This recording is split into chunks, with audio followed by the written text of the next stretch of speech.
오늘 하나님께서 우리에게 주시는 말씀 시편 57편 1절에서 9절까지입니다. 시편 57편 1절에서 9절까지 우리 한 절씩 읽도록 하겠습니다. 제가 1절 먼저 읽겠습니다. 오 하나님, 나를 불쌍히 여겨주소서. 나를 불쌍히 여겨주소서. 내가 주께 피하러 왔습니다. 나의 어려움이 다 지나갈 때까지 주의 날개 그늘 아래서 내가 피하겠습니다.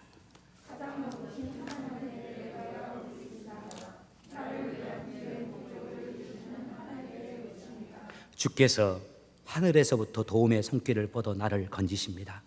주는 나를 뒷돋는 자들을 벌하십니다. 셀라. 하나님이 그 사랑과 신실하심을 내게 내려주십니다.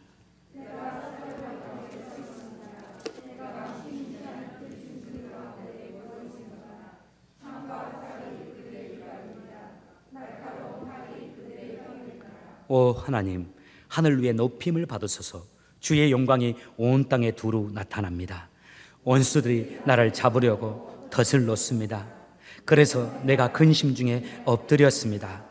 그들은 내가 가는 길에 구덩이를 파 놓았지만 그들 스스로 구덩이에 빠졌습니다. 셀라. 오 하나님, 내 마음은 변함없습니다. 내가 주님을 노래하고 찬양할 것입니다. 내 영혼아 일어나라. 비파야 수구마 잠에서 깨어라. 내가 새벽을 깨우겠다. 같이 읽습니다. 주여, 내가 모든 나라들 가운데서 주를 찬양하겠습니다. 내가 민족들 가운데서 주를 찬송하겠습니다. 아멘. 아멘. 이 팬데믹의 상황에서 우리를 지켜주신 하나님 참 감사해요. 또 이 팬데믹의 기간 가운데 광야 시리즈 말씀을 나누고 있는데 우리에게 계속적으로 은혜 주신 하나님께 참 감사합니다. 우리가 이 땅을 살아갈 때 저마다 우리가 걸어가야 할 광야가 있죠. 자녀로 인해서 혹은 건강으로 인해서 경제적인 여건으로 인해서 어려움들이 우리에게 다가오지 않습니까? 어쩌면 그것이 우리에게 광야일 겁니다. 광야의 세기는, 광야의 어려움은 다소간 차이는 있지만 모든 사람들이 다 이 광야를 지납니다. 간절히 바라옵기는 우리가 우리의 광야를 걷게 될 때에 이스라엘 백성들처럼 원망하거나 인간적으로 비신앙적으로 행하지 아니하고 하나님이 기뻐하시는 믿음의 사람들처럼 판단하고 믿음으로 반응하면서 이 광야길을 걷길 원합니다. 오늘 광야 시리즈 6번째 하나님이 우리에게 주시는 말씀입니다. 다 같이 1절을 한번 읽겠습니다. 같이 읽겠습니다. 시작. 하나님이여 내게 은혜를 베푸소서. 내게 은혜를 베푸소서. 내 영혼이 주께로 피하되 주의 날개 그늘 아래에서 이 재앙들이 지나가기를까지 피하리이다. 개역개정에서 이렇게 말합니다. 하나님이여 내게 은혜를 베풀어 주소서. 내게 은혜를 베풀어 주셔서 내 영혼이 주께 피하되 주의 날개 그늘 아래에서 이 재앙들이 지나가기까지 피하리이다. 내 삶의 광야가 펼쳐질 때 하나님의 나라와 하여금 광야길을 걷게 할 때 하나님이 우리에게 이렇게 광야길을 걸어가라고 합니다. 하나님의 은혜를 구하면서 하나님의 자비를 구하면서 그 광야길을 극복해 나가라고 말씀합니다. 우리는 흔히들 우리의 삶에 어려움이 다가오면 우리 하나님께 나아가 간절히 기도하고 하나님의 도우심을 구하면서 하나님의 도우심 아래서 그 어려움을 극복해 나갈 것이라고 이렇게 생각을 합니다. 그러나 막상 우리의 삶에 어려움이 다가오면 정말 내 힘으로 어떻게 극복할 수 없는 상황이 다가온다 할지라도 모두가 다 그렇게 반응할 수 있는 것은 아닙니다. 그게 세 가지 모습으로 반응합니다. 첫 번째, 그 어려움으로 인해서 내 마음이 상하여 원망과 불평이 내 마음과 입술에 있게 되고 또 그 원망과 불평을 또 어려운 상황을 내 곁에 있는 사람들의 탓으로 돌리면서 그들을 원망합니다. 이것이 이스라엘 백성들이 광야에서 보여주었던 아주 전형적인 모습이었죠. 두 번째 모습은 이겁니다. 내가 하나님을 신뢰하지만 하나님께서 지금 내 삶에 역사하시면서 나를 선한 길로 앞으로 인도해 주실 줄 알지만 지금 이 광야의 삶조차도 하나님이 간섭하시면서 선하게 나를 인도해 주실 것을 내가 그 결론은 알지만 그럼에도 불구하고 하나님 앞에 나아가 하나님의 도우심을 구하지 않고 여전히 내 머리의 계산과 내 힘과 지혜, 그리고 내 인간적인 노력으로만 타개하려고 하는 모습입니다. 세 번째 모습은 이겁니다. 내가 이 어려움을, 광야길을 극복하기 위해서 내 힘과 지혜와 노력을 다 하지만 그 무엇보다도 내 인생의 주관자 되신 하나님께 나아갑니다. 시간을 내어서 하나님께 엎드리고 기도하고 작정해서 기도하고 필요하면 금식하면서까지 기도합니다. 내 자녀의 건강을 위해서, 내 삶의 어려움을 위해서, 경제적인 어려움을 위해서, 내 미래를 놓고서 하나님 앞에 그렇게 기도하는 거죠. 성경을 보십시오. 성경의 위대한 하나님의 사람들은 다 이 세 번째 모습을, 반응을 보이면서 광야길을 걸어갔습니다. 몇 사람만 돼볼까요? 여러분, 한나 아시죠? 얼마나 그녀의 인생이 힘들었습니까? 그때 그녀가 보였던 모습이 뭡니까? 한낮에도 성전에 올라와서 하나님 앞에 울면서 기도하면서 하나님의 도우심을 바랐습니다. 야복 강가에 있었던 야곱을 기억할 겁니다. 지금 자신의 생명이 위협받고 자신의 가족이 어려운 상황 앞에 있습니다. 그때 그가 밤이 새도록 하나님의 이름을 부르면서 야복 강가에 앞에 엎드려서 하나님 나를 도와달라고, 하나님 우리 가정을 축복해달라고, 나를 붙잡아달라고 하면서 하나님께 밤이 맞도록 기도했습니다. 자신의 민족의 어려운 상황에 놓이게 되었을 때 주의 사람 에스더가 보여준 모습 기억하시죠?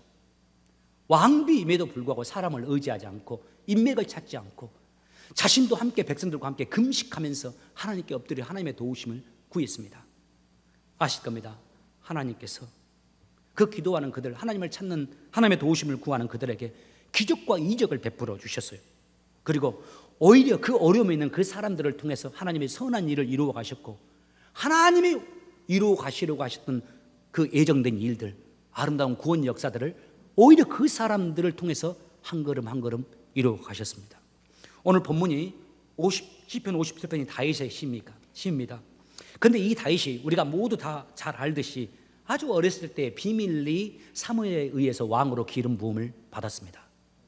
그리고 얼마 지나지 않아서 골리앗과의 대결을 하게 되고 골리앗을 이겨서 나라를 구하는 사람이 되었죠. 그 일로 사울의 인정을 받아서 사울 왕의 참모가 되어집니다. 사울 왕이 가까이 그를 두고서 쓰게 됩니다. 한 걸음 더 나아가서 사울 왕의 사위가 되어버립니다. 이게 아주 단시간에 이루어지는 일들입니다. 그리고 또 사울 왕의 아들인 요나단이 다윗을 그렇게 아끼고 사랑해 줍니다. 그와 깊은 우정을 맺게 됩니다. 그리고 그는 또 그뿐만 아니라 왕의 친척이 됐을 뿐만 아니라 백성들에게도 큰 기대와 사랑과 총애를 받는 사람이 되어버립니다. 사무엘로부터 기름을 부음받은 다윗이 이런 생각을 했을 거예요. 하나님이 나를 왕을 시키려고 이렇게 내 인생의 역사에 관여하셔서 모든 것이 일사천리로 이루어지게 하는구나. 나는 이제 곧 왕이 되겠구나 라고 생각을 했을 겁니다. 여러분, 근데 우리 아시다시피 그런 다윗의 인생이 한순간에 정반대로 이루어지잖아요. 사울 왕 때문입니다. 사울 왕이 그 다윗을 시기합니다. 미워합니다. 그리고 다윗을 죽이고자 합니다. 그걸 어쩔 수 없이 다윗은 사울 왕의 낯을 피하여서 유다 광야로 도망합니다. 사울은 그때도 그렇고 그 이후에도 계속 영적으로 병든 상태였고 정서적으로 병든 상태였어요. 왕으로서 이스라엘을 다스렸지만 사실상 이스라엘을 다스려서는 안 될 정도로 이 정서와 이 내면이 망가진 사람이었습니다. 사무엘을 통해서 하나님께서 여러 번 사울에게 말씀하셨지만 사울은 사무엘을 통해서 하나님의 뜻을 알면서도 그 하나님의 뜻대로 그 뜻을 선택하고 그 뜻대로 순종하지 않고 계속해서 반복해서 자기의 욕망을 떨쳐버리지 못하고 자기가 원하는 것을 선택하고 자기가 원하는 대로 행동했어요. 사울이 왕이었지 않습니까? 그러니까 아무리 하나님의 종인 사무엘을 할지라도 그 왕인 사울을 말릴 수가 없었습니다. 결국 이것이 반복되자 하나님께서 사무엘을 통해서 이렇게 말씀하셨어요. 거역하는 것은, 사울이 하나님을 거역했잖아요. 사술의 죄와 같고 알면서도 순종하지 않는 완고한 것은 사신 우상에게 절하는 죄와 같습니다. 왕이 여호와의 말씀을 버렸으므로 여호와께서 왕을 버려서 왕이 되지 못하게 하셨나이다. 하나님이 왕을 이제 버렸다고 했어요. 그런데 성경을 보십시오. 하나님이 그런 사울에게서 왕의 자리에서 바로 그를 내리지 않습니다. 왕의 자리를 바로 빼앗거나 그의 목숨을 그리고 그의 권력을 거두어가지 않습니다. 성경을 보면 사울 왕이 죽을 때까지 왕의 자리에서 권력을 누리게 하십니다. 그런데 갈수록 그는 점점 더 영적으로 혼미해집니다. 정서가 병듭니다. 이제는 그 마음속에 밀려오는 다윗에 대한 이유 없이 시기하는 마음, 질투하는 마음을 떨쳐버리지 못합니다. 다윗을 잡아 죽이고자 하는데 혈안이 되어 있습니다. 다윗을 잡기 위해서 모든 할 수 있는 일을 다 합니다. 이스라엘 온 지역에 수배령을 내려버립니다. 이스라엘 가운데 어느 누구도 다윗을 환영하거나 다윗을 숨겨주거나 다윗에게 우호적으로 행동하는 자가 없도록 만들어버립니다. 숨어 지내고 있는 다윗의 일행을 도와주거나 다윗에게 빵 한 조각을 준 자들은 가차없이 처형해버립니다. 그러다가 결코 해서는 안 될 행동까지 하게 되지 않습니까? 여러분 기억하실 겁니다. 저는 이 일로 인해서 사울이 저주받은 인생이 되었다고 생각합니다. 다윗에게 빵 한 조각 제공했다는 그 이유만으로 하나님께 삶을 드리고 있는 하나님의 종들, 제사장들, 요즘 같은 목회자들이죠. 목회자 85명을 동시에 단순간에 학살해버립니다. 이로 인해서 다윗은 백성들이 거주하는 마을에 같이 거하지 못합니다. 자신이 그 마을에 가면 그 지역의 사람들이 다치고 죽임을 당할 거니까요. 그래서 그는 갈 곳이 없어집니다. 그가 기댈 사람도 없어집니다. 그가 어떤 도움도 받지 못합니다. 먹고 사는 것조차도 힘들어집니다. 이런 다윗이 살기 위해서 선택한 곳이 있습니다. 바로 광야였습니다. 수배자로서 다윗의 인생은 그야말로 하루하루 피말리는 인생이었습니다. 여러분 그 세월이 자그만치 13년이었습니다. 그런데 이상한 게 있습니다. 이 13년 동안 다윗이 사울에게 단 한 번을 잡히지 않습니다. 사울이 정예 군사를 뽑아서 다윗을 잡으러 다니거든요. 제보를 받고 그것을 포위해서 이제는 꼼짝없이 확실히 잡혔다 싶어도 다윗은 늘 사울의 손에 잡히질 않아요. 13년 동안요. 여러분 그 일이 어떻게 가능했을까요? 다윗이 어떻게 그 13년 동안을 안전하게 지낼 수 있었을까요? 하나님이 사무엘상 23장 14절에서 그 이유를 다음과 같이 설명해 주세요. 우리 같이 한번 읽어보기를 원합니다. 같이 읽겠습니다. 다윗이 항무지 요새에도 있었고 또 10황무지 산골에도 유하였으므로 사울이 매일 찾되 하나님이 그를 그의 손에 붙이지 아니하시니라. 하나님이 사울 손에 다윗을 붙이지 않았어요. 하나님의 사람 다윗을 잡으러 할수록 사울만 어리석은 자가 된 겁니다. 마태복음 10장 29절에 주님이 우리에게 이렇게 말씀합니다. 참새 두 마리도 한 앗사르에 팔린 것이 아니냐. 그러나 너희 아버지께서 허락하지 아니하시면 그 하나도 땅에 떨어지지 아니하리라. 다윗은 이 비밀을 아는 자였고 이 사실을 진정으로 믿는 자였습니다. 그래서 늘 다윗은 오늘 본문처럼 하나님께 그의 시에서 이렇게 고백하고 간구하죠. 하나님, 나를 불쌍히 여겨주십시오. 하나님 내게 자비를 베풀어 주십시오.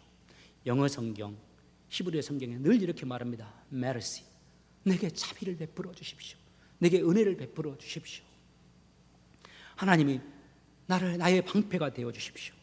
악한 자들이 나를 잡으려고 함정을 파놓았는데 그 함정에 그들이 스스로 빠지게 도와주십시오. 여러분 이 사실을 믿었으면 합니다. 역사의 주인은 하나님이십니다. 저의 역사의 주인도 하나님이시고 여러분의 역사의 주인도 하나님이시고 우리가 사랑하는 우리 자녀들의 인생의 주인도 하나님이십니다.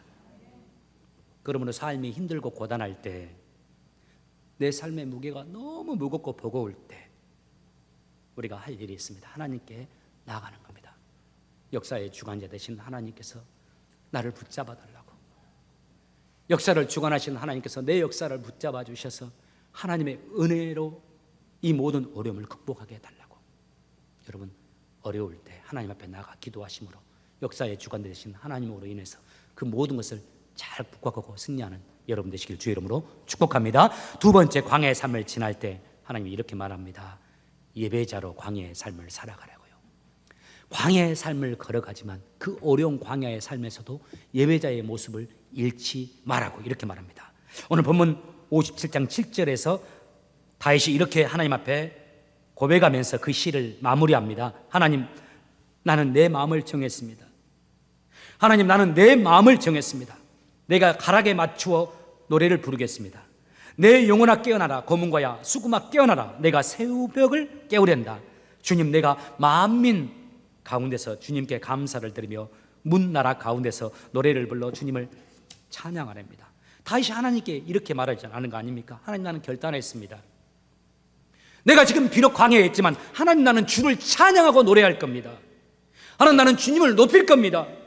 하나님, 내가 진정 주님께 감사할 겁니다. 그리고 하나님 나를 이끌어 주실 때 나는 만민 중에 하나님의 영광을 찬양하고 높여 드릴 겁니다. 여러분, 이 고백이, 다윗의 고백이 어떤 것인지 아실 겁니다. 단지 입술로만 찬양하겠다는 것이 아닌 줄 아시죠? 그는 온전히 광야에 있지만 온전히 나는 하나님을 바라볼 것이며 주님 앞에서 살 것이며 주님의 뜻대로 합당하게 살 거라고 말하는 겁니다. 지금 내가 아무리 어렵지만, 진짜 힘들지만 나는 여전히 주님을 사랑할 것이고, 나는 여전히 주의 뜻대로 살 것이고, 그리고 나는 하나님의 이름을, 하나님의 영광을 만민 중에 선포하는 인생을 살 것입니다 라고 하나님께 고백하는 겁니다. 그러면서 오늘 본문을 57장을 17편을 읽어보십시오. 내 영혼아 깰죄다, 내 영혼아 깰죄다 하면서 자신의 영혼을 응원하고 자신에게 스스로 힘을 불어넣습니다. 일어나자고, 예배자의 삶을 살자고요. 여러분, 우리가 앞에서 살펴보았다시피 하나님께서 13년 동안을 다윗을 광야에 두셨잖아요. 그 13년 동안 사울이 다윗을 잡기 위해서 온갖 노력을 다했습니다. 이 모습이 사울이 죽을 때까지 지속이 됩니다. 여기서 우리가 한 가지 아주 중요한 질문을 할 수 있습니다. 왜 하나님은 굳이 13년을 허락하셨느냐 하는 겁니다. 이미 하나님은 다윗에게 사무엘을 통해서 기름을 부었잖아요. 왕으로요. 그리고 지금 왕인 사울은 이미 거의 미친 상태가 되어져서 나라를 다스릴 만한 능력이 없지 않습니까? 우리의 상식적으로 보면 이제 속히 사울을 폐위하고 그 자리에 다윗을 올리고 그 다윗을 통해서 이스라엘 백성들을 이끌어가게 하는 것이 상식적으로 맞는 거 아닐까요? 그런데 주님께서는 그렇게 하지 않았습니다. 그런 세월을 1년도 아니고 2년도 아니고 3년도 아니고 13년을 허락하셨어요. 그리고 그 세월 동안에는 사울은 갈수록 무너져가고 다윗은 아무 여기도 기댈 곳이 없이 정말 어떤 도움도 받지 못하면서 고독하게 외롭게 광야의 삶을 살았습니다. 하나님은 왜 13년을 이 두 사람에게 허락하셨을까요? 저는 이렇게 생각합니다. 사울에게는 회개의 기회를 주셨다고 생각합니다. 돌이킴의 기회를 주셨다고 생각해요. 그렇다면 다윗에게 이 13년의 정체는 무엇이었을까요? 이 13년 우연히 지나간 것일까요? 왜 하나님은 이 13년을 다윗에게 허락하셨을까요? 왜 하나님은 그렇게 13년 동안 다윗을 슬프게 만드시고 왜 그렇게 험하고 모질게 다윗의 인생을 이끌어 가셨을까요? 그렇게 사랑하는 다윗이면서도. 여러분, 이 질문에 대한 답을 우리가 꼭 기억하기를 우리 하나님이 원하십니다. 특별히 하나님이 우리를 소원하게 하실 때, 하나님이 너무나도 나의 인생을 모지게 다루실 때, 하나님 한 번도 나를 실망시킨 적 없으시고 이런 찬양을 부를 때 나는 동의할 수 없다라고 하는 생각이 내 안에 올라올 때, 해답은 이것입니다. 다윗에게 광야에서 이 13년의 기간은 다윗이 왕의 그릇으로 빚어지는 시간이었습니다. 정확히 표현하자면 하나님께서 다윗을 광야에서 당신이 원하시는 왕으로 빚어가는 시간들이었습니다. 우리가 이 말 잘 많이 들었죠. 우리가 잘 아는 링컨이 그 사람이 어떤 사람인가를 알고자 하면 꼭 이렇게 보라고 했어요. 그 사람에게 권력을 한번 쥐어줘봐라. 그러면 그 사람이 어떤 사람인지를 쉽게 알 거라고 했습니다. 어떤 목사님이 제게도 말씀하시면서 그 사람이 어떤 사람인지를 알려면 직분을 한번 가졌을 때 그 사람이 어떻게 되는지를 보라고 그랬어요. 권력은 이렇게 무서운 겁니다. 사람을 변질시켜버립니다.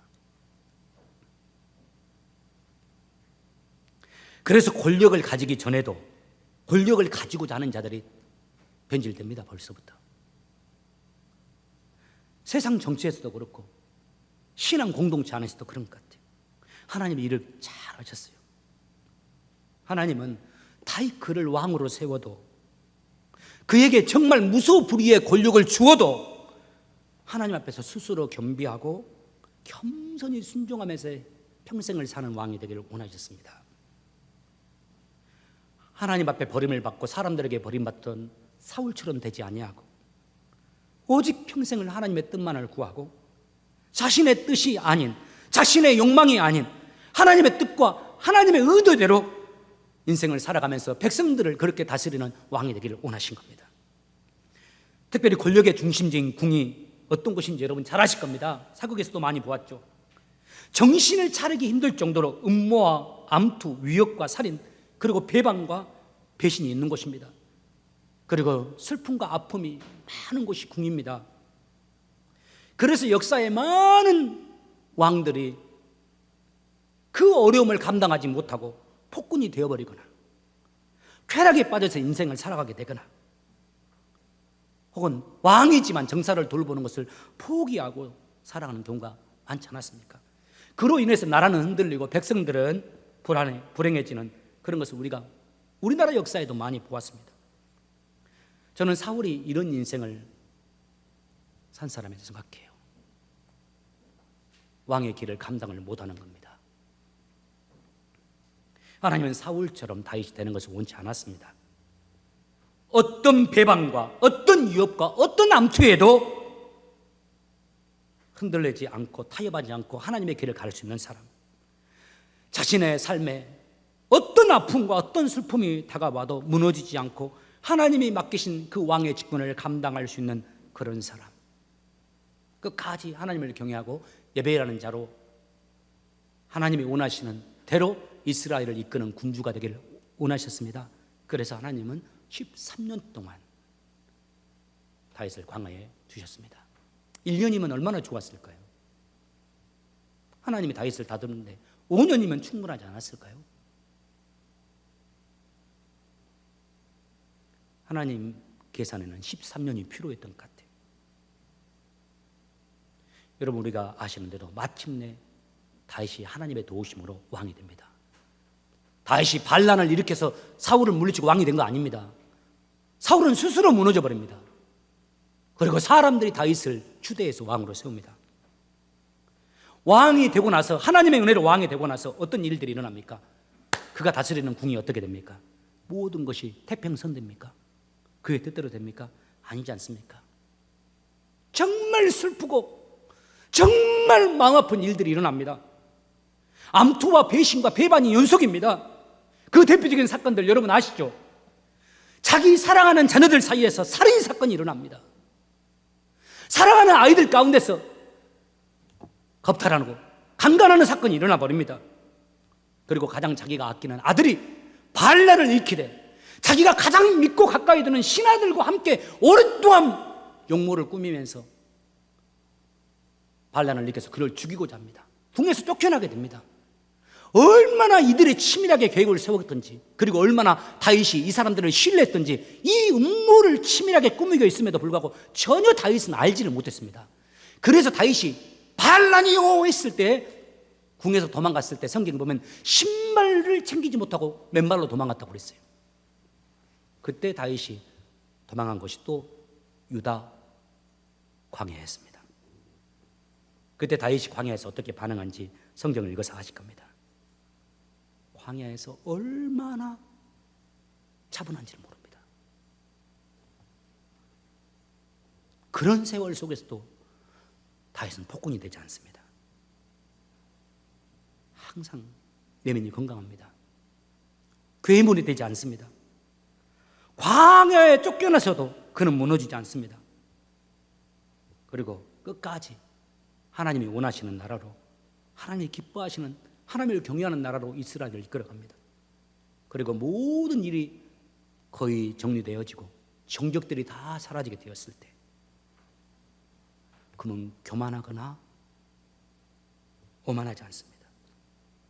오히려 하나님에 대한 소원이 불타오릅니다. 법궤를 궁으로 모시고자 하는 마음이 안달이 나고 하나님께 성전을 짓고자 하는 그 간절한 소원을 가지고서, 그 열심을 가지고서 하나님을 위해서 노력하고자 합니다. 그는 하나님과 사람 앞에 버림받았던 사울의 길을 가지 않고 날이 갈수록 더 존귀해집니다. 끝까지 하나님 마음에 합한 자로 남습니다.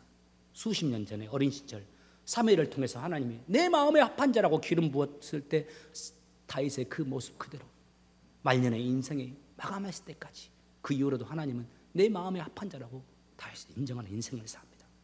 끝까지 깨어 있었고 마음과 내면의 정서가 건강했고 끝이 좋은 인생이 된 겁니다. 이것이 하나님께서 그 사랑하는 다윗을 광야에 13년 동안 두신 이유입니다. 광야길을 걸으면서 다윗은 이 깊은 하나님의 마음을 알았습니다. 그래서 그는 광야길이 정말 힘들었지만 시험에 들지 않습니다. 인간적으로 행하지도 않습니다. 그 시를 읽어보십시오. 엄청난 그는 감성적인 사람입니다. 그런데 감성적이긴 하지만 감정적으로 행동하지를 않습니다. 유다 광야의 13년의 그의 삶의 고백을 보시면 삶이 너무 힘들어서 수없이 탄식했지만은 원망과 불평을 그의 시에서 찾을 수가 없어요. 오직 하나님만 바라고, 오직 하나님의 은혜만 갈구하고, 하나님의 도와주십시오, 하나님 나를 도와주십시오 하면서 하루하루를 보냅니다. 그가 우리 시편이 총 150편으로 구성되어 있는데 그 시편 150편 가운데 150개의 시 가운데 다윗이 지은 시가 최소한 73개로 우리가 알고 있습니다. 그런데 그 73개 가운데 64개가 소위 탄식시입니다. 어려움을 당했을 때 탄식하는 것. 바알란이 일어나서 자기 아들에게 쫓겨서 광야에 있을 때 탄식하던 시, 지금 사울의 눈을 피해서 광야에 숨어서 지은 시, 이런 인생의 탄식시들이 총 64개나 돼요. 그런데 그 시들을 성경에 보면 시편에 표제어로 해가지고 탄식하는 시, 이게 적혀 있을 거예요. 그 시들 여러분 집에 가서 한번 읽어보세요. 거의 대부분 그 구조가 대동소예요. 앞에는 다 이거예요. 하나님 나를 도와주십시오, 하나님 내게 자비를 베풀어 주십시오, 나를 건져주십시오, 나를 지켜주십시오, 나를 보호해 주시는 방패가 되어 주십시오, 내 성이 되어 주십시오. 그 다음에 후반부는 꼭 이렇게 마무리합니다. 여러분 뭔지 아시죠? 하나님 나는 당신을 찬양합니다, 하나님 나는 당신에게 감사합니다, 나는 찬양할 겁니다, 나는 하나님을 감사할 겁니다. 그리고 하나님이 내게 생명을 주시고 허락하시면 나는 하나님의 영광을 온 세계 가운데, 만민 가운데 나타낼 겁니다. 그 어려움 중에서도 하나님을 의지하고, 그리고 그 어려운 광야길에서도 하나님을 찬양하면서 예배자의 모습을 잃지 않은 겁니다. 여러분 이제 말씀 마치고자 합니다. 우리 하나님은 우리를 빚어가시는 하나님이십니다.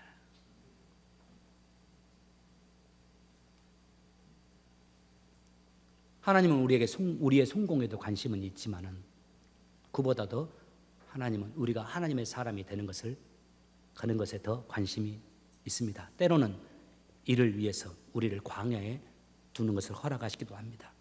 정말 낮아지게 하시고 숨쉬기도 힘든 상황에 이르게도 하시고 억울한 상황에 놓이기도 하시고 이거는 말도 안 돼 하는 입술에 말이 나올 만한 그런 어려운 상황에 우리를 두기도 하십니다. 그 세월을 통해서 하나님은 하나님의 사람으로 우리를 빚어갑니다. 축복합니다. 여러분, 다윗처럼 날이 갈수록 더 아름다운 인생을 사는 여러분 되시길 바랍니다. 다시 축복합니다. 여러분, 광야의 삶을 통해서 하나님이 원하시는 사람으로 빚어져서 끝이 좋은 인생들 되시기를 주의 이름으로 축복합니다.